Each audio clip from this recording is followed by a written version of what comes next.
Lo que vamos a trabajar, digamos, es que la primera vivencia de satisfacción es, por así decir, mítica. Y el objeto que la produce es un objeto perdido. O sea, no podemos ubicar bien dónde está la vivencia. O sea, nosotros estamos dando esta explicación del bebé a fines didácticos, digamos, ¿no? Para que se entienda. Pero lo que quiero decir es que, en tanto mítica, el objeto que da lugar a la primera vivencia es un objeto perdido. Así que mucho cuidado con decir cosas como que la primera vivencia es, eh, no sé, la madre en tanto le da la teta, que el primer objeto es la teta. Sí suele ser la teta el primer objeto de la pulsión, pero no tiene que ver con el primer objeto de la vivencia, ¿sí? El objeto de la vivencia. Ese objeto es un objeto perdido. Entonces digo, esta aclaración, que nada, no nos lleva a nada a decirlo, es re importante, ¿sí? Porque nos va a llevar a entender cómo el deseo nunca se agota, cómo el deseo siempre insiste. Porque en tanto intento de recuperar la primera vivencia, y en la medida en que la primera vivencia está perdida y su objeto también, el deseo nunca se satisface del todo. El deseo buscaría reeditar eso, ¿verdad? Pero como eso está perdido, el deseo nunca se satisface del todo. Siempre estamos deseando. Entonces, ¿por qué es importante decir que el objeto de la primera vivencia es un objeto perdido, que la primera vivencia es mística? Porque esto nos va a llevar a poder decir un poquito más adelante que el deseo no se puede satisfacer del todo. Siempre estamos diciendo más, ¿verdad? Entonces, ojo con eso, porque esta explicación que estamos dando parecería conducirnos a que la primera vivencia es la nutrición, que el objeto de la vivencia es el pecho, cuando en realidad, y esto es re importante, por favor, cuando en realidad la primera vivencia es mítica y el objeto que la produce es un objeto perdido, ¿sí? Entonces, estamos trabajando, voy a recapitular un poco, pero ya tenemos prácticamente todo. Estamos trabajando la primera vivencia de satisfacción. Confírmenme si pueden en el chat, si me van siguiendo, porque este es un tema complejo y esto lo preguntan, entonces me interesa que realmente lo entiendan. Tenemos la primera vivencia de satisfacción. Ella nos va a permitir responder a la pregunta sobre la génesis del deseo. ¿Cómo nace el deseo? Bueno, lo hace a partir de la primera vivencia de satisfacción. Entonces les estaba diciendo que al comienzo de nuestra vida, el apremio, el achaque, se da a través de las grandes necesidades corporales. La vida nos apremia, nos achaca, nos molesta, nos perturba, por primera vez a partir de las grandes necesidades corporales. Entonces, el aparato lo que va a buscar es descargar esta tensión.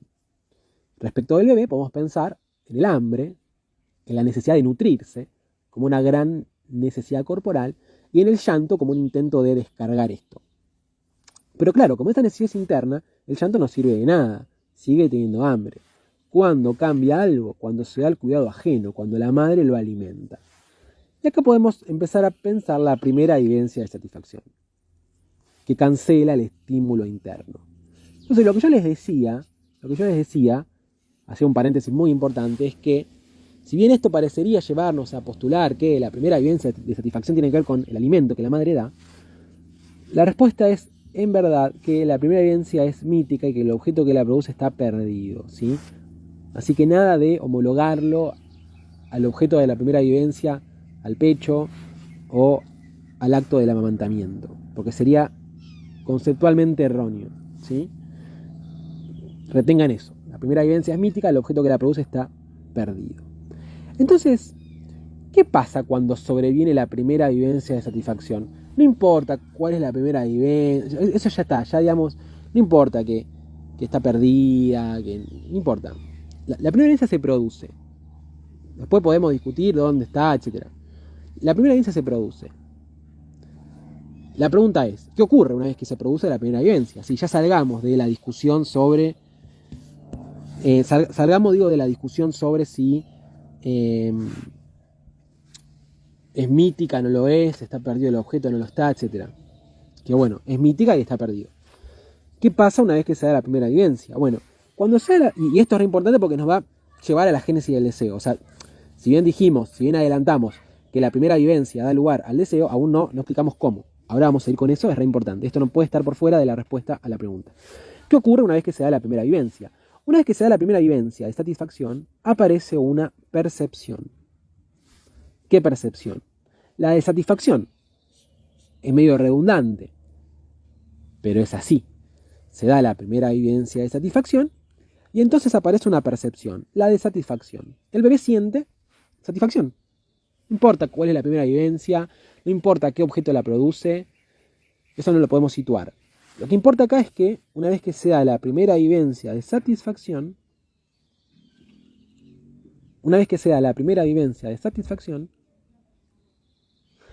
aparece una percepción, la de satisfacción.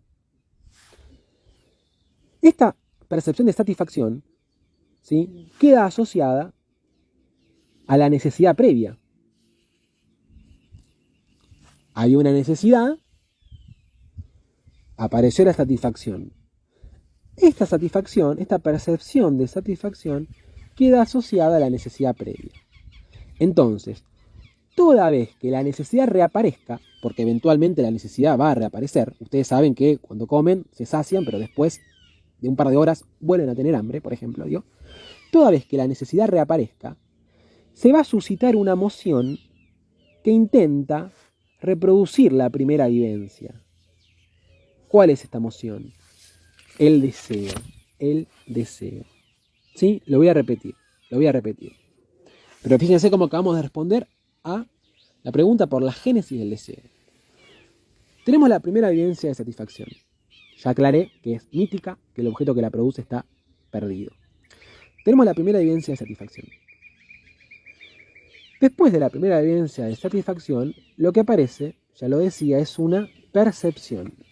Aparece una percepción. ¿Qué percepción? La de satisfacción. Esta percepción está conectada en la memoria con la necesidad previa a la satisfacción, ¿sí? Repito, tenemos la primera vivencia. Ella da lugar a una percepción, la de satisfacción. Esta percepción de satisfacción queda conectada con la necesidad previa. Entonces, cuando reaparezca la necesidad, se va a suscitar una emoción que quiere recuperar esa primera vivencia de satisfacción. Y esa emoción es el deseo. Pero claro, en la medida en que la primera vivencia es mítica y el objeto que la produce está perdido, el deseo nunca se satisface del todo. Entonces fíjense qué importante es postular que el objeto de la primera vivencia está perdido, que la primera vivencia es mítica, porque justamente el hecho de que el objeto esté perdido hace que el deseo nunca se satisfaga del todo, digamos. Entonces, fíjense cómo, bueno, ya tenemos bien conceptualizado esto de la primera vivencia. Ya tenemos conceptualizado esto de la primera vivencia de satisfacción y cómo ella da lugar al deseo. Cuando veamos una de las fichas de cátedra, la de Dicosco, si no me equivoco, vamos a dar una definición de deseo y vamos a ver cómo lo vamos a definir a partir de esto, ¿no? Como ese intento por recuperar la primera vivencia. Pero bueno, ya lo vamos a ver mañana eso. Porque eso ya tiene más que ver, ese texto está más relacionado con la sexualidad. Mañana nos vamos a dedicar a todos los textos de sexualidad, si no se preocupen. Entonces, lo que va a decir Freud es que, y esto nos va a permitir hablar del proceso primario y del proceso secundario. Y con esto cerramos la clase. ¿Sí? Con esto cerramos la clase. Nos quedan 5 minutos. Claro, Noé. Fran, tu pregunta, no, Freud no es tan claro con eso acá. Así que no sabría decirte bien eso. Vamos a hablar ahora del proceso primario y del proceso secundario, en articulación con todo lo que venimos diciendo. Que eso tiene que ver con el punto E. ¿Sí? Y con eso vamos a cerrar. Les voy a decir algo mínimo sobre el punto F y nos vamos.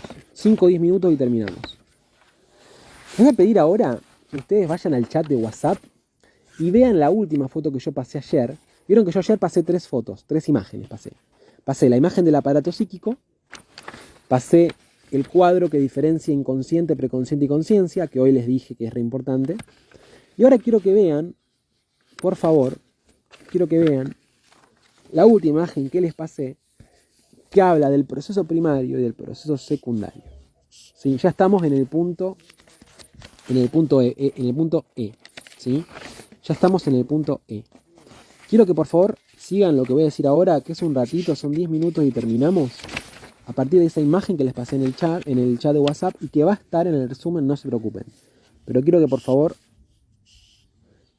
la vayan a ver, por favor. Bien, lo que dice Freud es que hay dos formas de alcanzar la satisfacción. ¿Sí? Hay dos formas de alcanzar la satisfacción. Una es más corta y otra es más rápida. La más corta se da por la vía alucinatoria. Y la más larga tiene que ver con un rodeo, hoy preguntaban por eso, por un rodeo que hacemos para alcanzarla. Toda una vuelta de tuerca, por así decirlo. Ahora lo van a entender, es bastante sencillo, no se preocupen. Entonces tenemos dos formas de alcanzar la satisfacción. Dos formas. Una es más rápida, más corta, la otra es más larga. La forma más rápida de alcanzar la satisfacción tiene que ver con la alucinación. Demos un ejemplo bien claro, digo, a ver, yo tengo hambre, ponele, tengo hambre.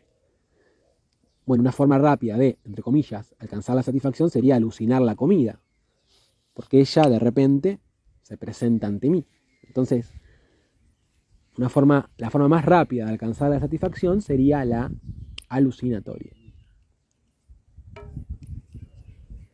Que esto tiene que ver con el proceso primario.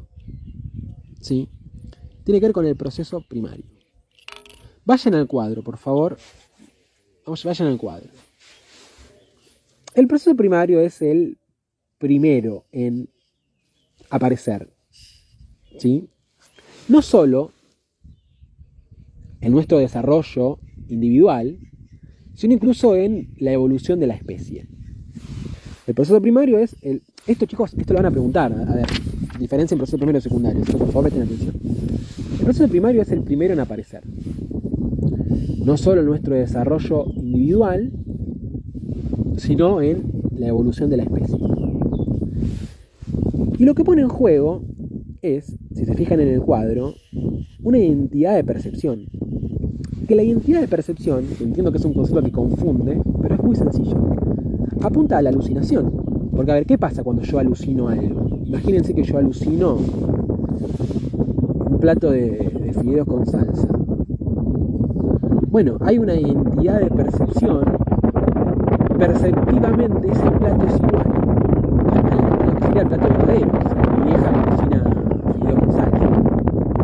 Entonces la identidad de percepción, entiendo que es un concepto que nos puede confundir, remite simplemente a eso, a la alucinación. A que en la alucinación hay una identidad perceptiva a lo que sería el objeto real. En tanto la alucinación sea consistente, bueno, digo. ¿Me escuchan muy mal ahora? ¿Me escuchan bien? A ver.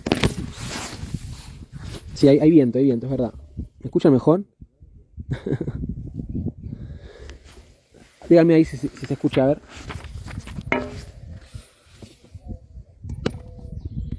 Ahora, chicos, ¿me escuchan mejor?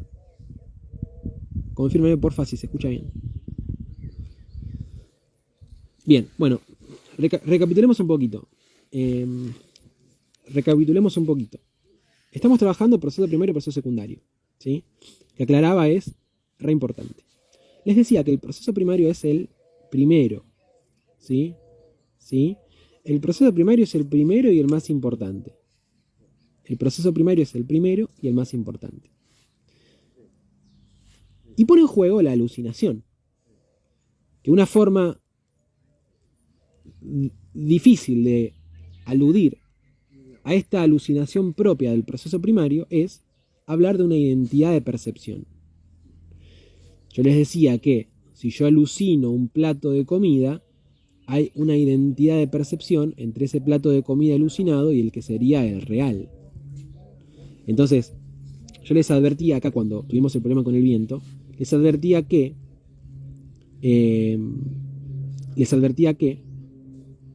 la identidad de percepción remite simplemente que hay una identidad perceptiva, perceptivamente es igual lo que alucino del objeto real, digamos. Entonces el proceso primario es el primero y tiende a la identidad de percepción, a la alucinación. Y al proceso primario lo vemos funcionar en el sueño, ¿verdad? Porque, a ver, ¿qué ocurre en el sueño? ¿Qué ocurre en el sueño? En el sueño lo que ocurre es que uno alucina. Entonces, el proceso primario en el sueño está operando. Y este proceso primario, que es el primero y el más importante, que funciona con la identidad de percepción, o sea, bajo la forma alucinatoria, tiene que ver con ese camino más rápido para alcanzar la satisfacción. Porque claro, si yo alucino, la satisfacción es inmediata. El problema con esta satisfacción inmediata es que es una satisfacción que no es real. O sea, si yo tengo hambre y alucino comida, no me voy a saciar. Entonces, eventualmente tuvo que haberse desarrollado otro proceso, que es el proceso secundario, que si se fijan en el cuadro, se constituye poco a poco a lo largo de nuestra vida. No solo en nuestro desarrollo individual, sino en nuestra evolución como especie, el proceso secundario vino después.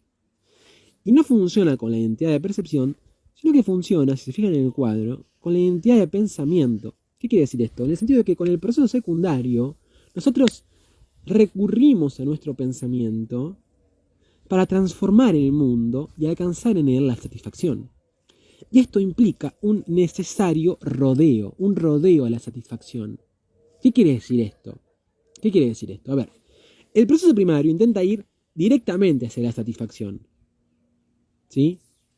El proceso primario intenta ir directamente hacia la primera vivencia de satisfacción. Hacia la satisfacción. Pero, citando al Principito, dice, ese libro, dice, caminando en línea recta, ¿sí? No se puede llegar muy lejos. ¿En qué sentido? En el sentido de que si yo camino en línea recta, eventualmente me voy a chocar contra algo. Es necesario a veces un rodeo, una vuelta de tuerca, ¿entendés? A ver, cuando están en el auto y hay una calle cortada, no pueden mandarse. Porque chocan a alguien, porque caen en un pozo. Tienen que dar la vuelta a la manzana, tienen que dar un rodeo. Entonces el proceso secundario lo que hace es darle un rodeo a la satisfacción, para alcanzarla en la realidad. Entonces yo sé que si tengo hambre, tengo que trabajar para tener la plata para comprar los ingredientes, cocinar la comida, y solo ahí puedo comer y satisfacer mi necesidad. Entonces, mi deseo. Entonces, fíjense cómo el proceso secundario no alcanza la satisfacción en la inmediatez, como el primario, en la alucinación. No, lo hace dándole un rodeo a la satisfacción, a partir de la identidad de pensamiento, a partir de recurrir al pensamiento. Entonces, recapitulo. Yo les decía hace un ratito que hay dos grandes formas de alcanzar la satisfacción. Una es más corta, o sea, más rápida, y otra es más larga, demora más. Porque hay que hacer un rodeo en esta segunda forma. La primera, la que es más rápida, se corresponde al proceso primario. ¿Sí? Se corresponde al proceso primario, que es el primero y el más importante, que funciona con la alucinación, por eso es tan rápida, con la identidad de percepción. La otra, la que no es tan rápida, la que representa un rodeo y entonces alarga el camino, es la del proceso secundario, ¿sí? Que se constituye poco a poco a lo largo de la vida y que funciona con la identidad de pensamiento. Recurrimos a nuestro pensamiento, a la experiencia, a lo aprendido, para poder encontrar en la realidad la satisfacción. Entonces yo sé, a partir de mi experiencia, que si tengo hambre tengo que cocinarme o pedirle a alguien que me cocine. Entonces, este proceso secundario es el camino más largo, por así decir, pero el más efectivo. El más largo, pero el más efectivo, porque ¿cuándo se encuentra la satisfacción real? En el proceso secundario, digamos, a partir de este rodeo. Entonces, fíjense cómo estamos diferenciando el proceso primario del proceso secundario. El proceso secundario, por todo lo que dijimos, está más ligado al principio de realidad, porque justamente le da pelota a la realidad, se adecúa a la realidad. Entonces yo sé que si estoy conduciendo y hay un corte y tengo que dar la vuelta a la manzana o choco a alguien y me meten preso. Porque si hay un pozo tengo que, no sé, también dar la vuelta porque me caigo. Entonces, el proceso secundario está muy ligado al principio de realidad. Proceso secundario, flechita, principio de realidad. Mientras que el primario, y estas cosas no hay que confundirlas, este cuadro tienen que aprenderlo, está ligado al principio de placer. Está ligado al principio de placer, digamos. Solo se preocupa por buscar placer y evitar displacer. Le da pelota a la realidad, por así decir. Entonces lo que haría el proceso secundario es inhibir, reprimir al proceso primario. Esta es una forma de entender la represión. Esta es una forma de entender la represión, digamos. ¿Qué hace el proceso secundario en tanto proceso inhibidor o represor? Reprime, valga la redundancia, inhibe al proceso primario, que es el inhibido o el reprimido. Solo así nuestra vida puede funcionar, digamos. Imagínense que yo estuviera constantemente dándole riendas sueltas a mis deseos. Terminaría, qué sé yo, preso, digo, ¿no? Digo, se necesita un proceso que sea inhibidor represor. El proceso secundario, que atiende a la realidad, a la adecuación a la realidad. ¿Sí? Atiende a la adecuación a la realidad. Y reprime el proceso primario. Digamos, ¿cómo podría haber cultura si no existiera esta represión del proceso primario? Entonces, el proceso secundario es inhibidor o represor y el primario es inhibido o reprimido. Además, el proceso secundario está muy ligado al preconsciente y a la conciencia. El secundario y el primario al inconsciente. El primario al inconsciente. Entonces, fíjense cómo estamos dando cuenta de todos los elementos del cuadro que nos permiten hacer un buen despliegue de estos dos procesos en caso de que pregunten por ellos. Entonces, hay una tendencia, por así decir, del proceso secundario a inhibir, a reemplazar al primario. Si bien el primario siempre está en la base, uno siempre está intentando buscar placer y evitar el displacer. Lo mismo ocurre respecto del principio de realidad y el principio de placer. El principio de realidad tiende a reemplazar al principio de placer, pero no significa que el principio de placer deje de operar, sino que de alguna manera lo que hace el principio de realidad es asegurarlo, adecuarlo a la realidad. Entonces, ahora creo que tenemos mucha más teoría para entender la regresión formal. ¿Se acuerdan que ayer yo les decía que nos faltaba teoría? Porque claro, lo que decíamos respecto de la regresión formal es que al comienzo de nuestra vida, o al comienzo de nuestra evolución como especie, la tendencia a buscar la satisfacción era por vía de la alucinación, con el proceso primario, con la identidad de percepción. Eso se fue reemplazando porque era inadecuado, porque no daba lugar a la satisfacción. Se fue reemplazando por el proceso secundario, por la identidad de pensamiento, por el principio de realidad. Entonces nosotros en nuestra vida, en principio, nos conducimos de esa forma, ¿verdad? Recurriendo a nuestro pensamiento, a la experiencia, adecuándonos a la realidad. ¿Qué ocurre con el sueño? Hay una regresión formal, porque claro, el aparato en el sueño adquiere formas de funcionamiento que se supone había abandonado por inadecuadas. Bien, si se fijan en el cuadro, el proceso secundario también se relaciona con la cohesión del sentido y el significado. Claro, digamos, ¿no? O sea, nosotros intentamos en este intento por adecuarnos a la realidad, a que haya cierta cohesión, a que haya cierto sentido, ¿no? A entender por qué hago tal cosa, o cuál es el sentido de tal otra. Mientras que el proceso primario, en tanto tiene que ver con el inconsciente, se rige con las leyes de funcionamiento del inconsciente, la condensación y el desplazamiento. Bien, después hay una última característica para cada uno de los procesos. Por ejemplo, el proceso secundario tiene que ver con asociaciones lógicas, mientras que el primario con prelógicas. Eso ya es profundizar demasiado. Intenten memorizar simplemente que el proceso secundario tiene que ver con asociaciones lógicas, de causa y efecto, de negación, de identidad, de ordenar en el tiempo y en el espacio, ¿no? Mientras que el primario, no. Bien, entonces, esto es lo que ustedes tienen que entender del punto del punto E, esto es lo que tienen que entender del punto E, proceso primario y proceso secundario. O sea, poder caracterizar bien el proceso primario y el secundario, ¿sí? De hecho, esto sirve también para pensar la represión. O ahí Silvia hablaba de la instancia criticada y de la criticadora. Claro, tiene que ver con esto, digamos, también, ¿sí? Si bien acá lo estamos explicando de otra forma, digamos. Pero esto sirve para explicar la represión, porque básicamente la represión tendría que ver, según esto, con una inhibición por parte del proceso secundario al proceso primario. Bien, ese es el punto E. Después en el punto F, y con esto cierro, les pido 5 minutos, él habla del inconsciente y de la conciencia. Y lo que dice acá, es un minuto lo que me lleva, lo que dice acá es que, y esto es importante, chicos, por favor, no se vayan porque esto es importante y ya cerramos. La conciencia es solo una cualidad. La conciencia es solo una cualidad. ¿Qué quiere decir esto? Que la conciencia puede estar o no.